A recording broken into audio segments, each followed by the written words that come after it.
Robert, one of the oldest expressions in the business of horse racing, or life for that matter, is the luck of the draw. And for you as a professional, how important is it before you decide to part with your hard-earned cash?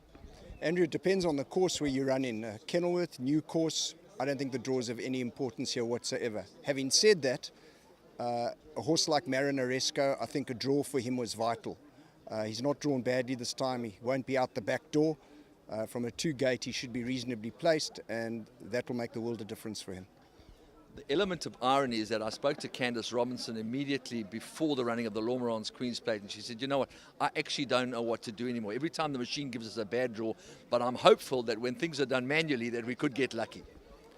Yeah, Andrew, look here, the run wasn't the greatest in the Queen's Plate. Let's be honest, he was too far out of his ground. But having said that, Sail South was behind him and passed him in the straight, and that is a cause for concern. Having said that, Marinaresco is clearly a much better horse over 10 furlong, as evidenced by his run over 2,200 in the July, finishing unlucky second, and of course he's winning the Champions Cup subsequent to that. So certainly a mile is not his preferred trip. There's also a measure of conjecture as to how rough the race was in the Lormerans Queen's Plate. Do you think it was a straightforward race and he was just a victim of the pace? Andrew, it may not have been a straightforward race, but at the end of the day he had every chance to run on in the straight, so I don't see that as any issue whatsoever. I mean, what, so you would have finished another half a length closer. At the end of the day, we're dealing with semantics here. So his run in the Greenpoint Stakes was a superb run. Would it be put down to just a little flat spot in his training preparation, bearing in mind that 5 million rand is the richest race in South Africa, and that was his goal? In all probability, Andrew, yes. I mean, you go look back in history, there are a lot of horses who haven't won the Queen's Plate and come out and won the Met. I mean, Past Masters, one example, who ran unplaced and subsequently won the Met. You know, Marinaresco, his run in the Greenpoint, again, I think he was too far out of his ground because he made up a lot of ground in the straight and looked like with 100 to go he was going to run past Legal Eagle, but then of course he just got tired having made up, you know, a considerable amount of ground. That's why I say that I think the draw is vital for him. He shouldn't be that far behind Legal Eagle this time. When you arrived at the racecourse for the Lormerans Queen's Plate, you said to me categorically, I think Legal Eagle will win even further. Is he the horse to beat? Is he at his very best over 10 furlongs? Well, Sean Terry says he's better over 10 furlongs. He's had 3 runs over 10 furlongs for 2 wins and a second. But the fact of the matter is he's unbeaten in 5 starts over a mile. So personally, I think he's better over a mile, but that doesn't mean that 2,000 metres is not within his compass. I'll never forget Anton Marcus telling me last year, after riding Smart Call in her final workout before the Met, that he hasn't ridden a horse that's given him that feel since Empress Club, who he regards as the best horse that he's ever ridden, as does Felix Coetzee. So I think that puts it in perspective. Was beaten 2 lengths by Smart Call such a bad run after all? How far back was the third horse? And he's always had the measure of Captain America, I think, fair to say. Yeah, I think Captain America is clearly a better mile, and certainly wherever they finish, I think he'll finish in front of him. Okay, I just want to touch on Whiskey Baron, because obviously he's a horse that's no more than a half a length inferior to Marinaresco on their collateral form, and he's a horse that's admittedly been brought through the soft route, but he looks like he's the real deal. Yeah, he's probably the biggest improver in the race, Andrew. He was beaten, as you say correctly, just under half a length in the Winter Guineas and the Winter Classic by Marinaresco. Having said that, Marinaresco did win with a bit in hand on both occasions, but that was at level weights. He's now getting £4, so if you think Marinaresco is a runner, which he certainly is, Whiskey Baron has to be. And coupled with that is that he's drawn 8, Anton on Legal Eagle has drawn 9. And I see Whiskey Baron latching onto Legal Eagle. That'll be the right horse to pull him through. Finally, the Snaiths are about as jammy as you get when it comes to the draw. They've once again pulled the rabbits out of the hat, and obviously they're represented by all of Bella Bella, It's My Turn, and Baritone. All nice draws and top-class help from the saddle. Yes, Andrew, look here, if it was my horse, I would have gone for the Mallorca. She was a shoe in there. It's a Group 1, adds value to her stud pedigree and value.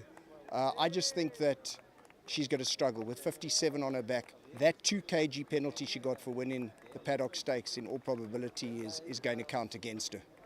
But I think the Kelmansons want to have a horse that's in the most prestigious race in the country. Maybe that's their thinking, because they've already had glory in Grade 1 restricted races. I would think that was their mindset. Yeah, I understand that, coupled with the fact that you're looking at a 5 million stake versus a 1 million stake. So, yes. Ticket, you've got to have a chance. Yeah, look, I think barring those 4 horses, the only other runner that possibly comes into the equation is the 3-year-old Gold Standard.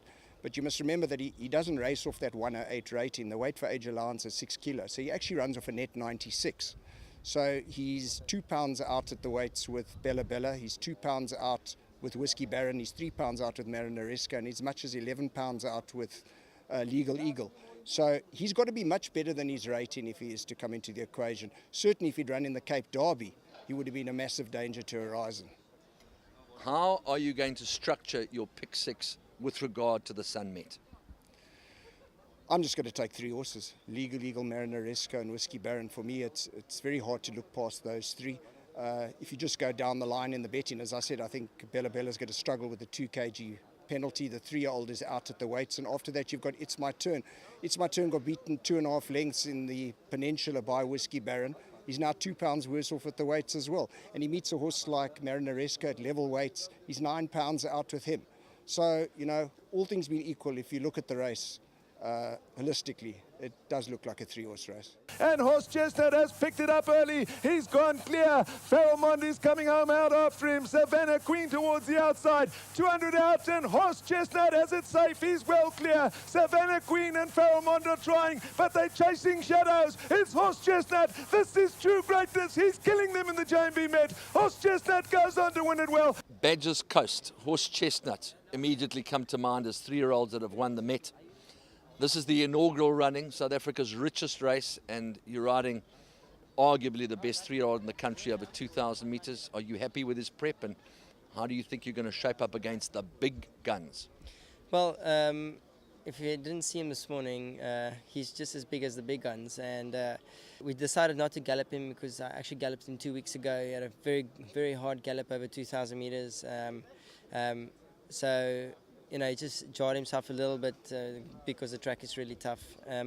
So we didn't want to take chances and gallop him again and just irritate the niggles, you know. So all good horses come with their little problems, but he's sound, he's good. Mr. Cotson's very excited about him. He's doing well, and the fact that he's carrying 52 is a saving grace. His times have been very good. He's done nothing wrong. And you know, when I won on him in the Grade 2 race, they went quite a bit of a trip, and the class prevailed. He ran past Table Bay and those horses, and you know, he hit the line really, really hard. And going into this race, he's been crying for the distance. When I galloped him, he loved it. I went a good gallop, and from the mile I joined another horse, so you know, there was always a good tempo, and it was just a good hard gallop, and you know, he couldn't blow out a candle. So the horse is in the right frame of mind.